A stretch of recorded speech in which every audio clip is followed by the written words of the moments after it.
कधी असं झालंय का? एकच गोष्ट दोन लोकांबरोबर घडते, पण एक शांत राहतो आणि दुसरा आतून खूप दुखावतो. घटना सेम, पण भावना वेगवेगळ्या.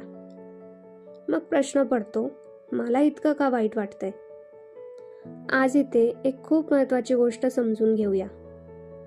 कोणत्याही भावना थेट परिस्थितीतून येत नाहीत, त्या आपल्या विचारातून येतात.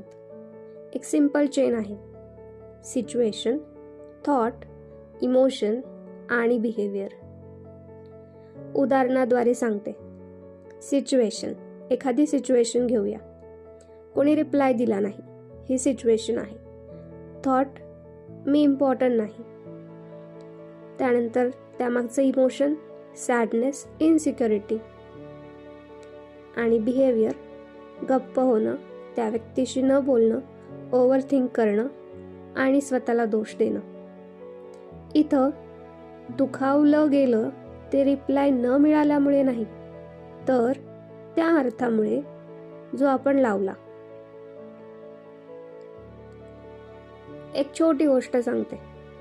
एक व्यक्ती होती, कोणी तिला क्रिटिसिझम दिलं की ती संपूर्ण दिवस गप्प व्हायची. लोक म्हणायचे, तू खूप सेन्सिटिव्ह आहेस. पण खरं कारण हे होतं, तिचा आतला विचार असा होता की मी चुकले म्हणजे मी कमी आहे.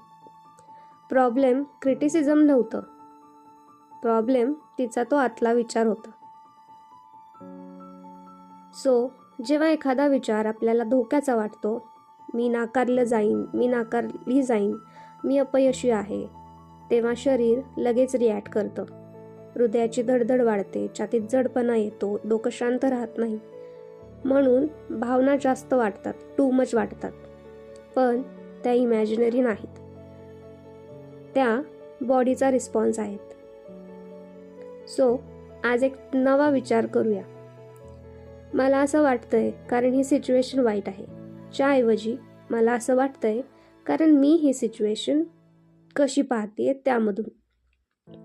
हे गिल्ट नाही आहे, हे गिल्टसाठी नाही आहे, हे आहे स्वतःची पॉवर जाणण्यासाठी. कारण विचार बदलला तर हळूहळू भावना बदलतात. आज जेव्हा एखादी स्ट्रॉंग फिलिंग येईल तेव्हा थांबा, स्वतःला विचारा, आत्ता माझ्या मनात कोणता विचार चालू आहे. तो विचार नोट करा, लगेच चेंज करू नका. जस्ट स्टॉप युअरसेल्फ आणि फिक्स करू नका. अवेअरनेस पुरेसा आहे. आपल्या तत्त्वज्ञानात एक गोष्ट सांगितली आहे, मन अर्थ लावतं आणि अवेअरनेस शांत असतो. ऑब्झर्वेशन, विटनेस माइंड शांत असतं. जेव्हा तुम्ही साक्षी बनता, म्हणजे भावना पाहता, तेव्हा त्या तुमची ओळख राहत नाही. तुमच्या भावना चुकीच्या नसतात, पण त्या शेवटचं सत्य देखील नसतात. हे जाणणं, इथूनच स्वतःकडे परत येण्याचा प्रवास सुरू होतो. आपण जे अनुभवतो ते थेट परिस्थितीमुळे नाही, तर त्या परिस्थितीबद्दलच्या आपल्या विचारांमुळे. It was just a mindset shift. Thank you.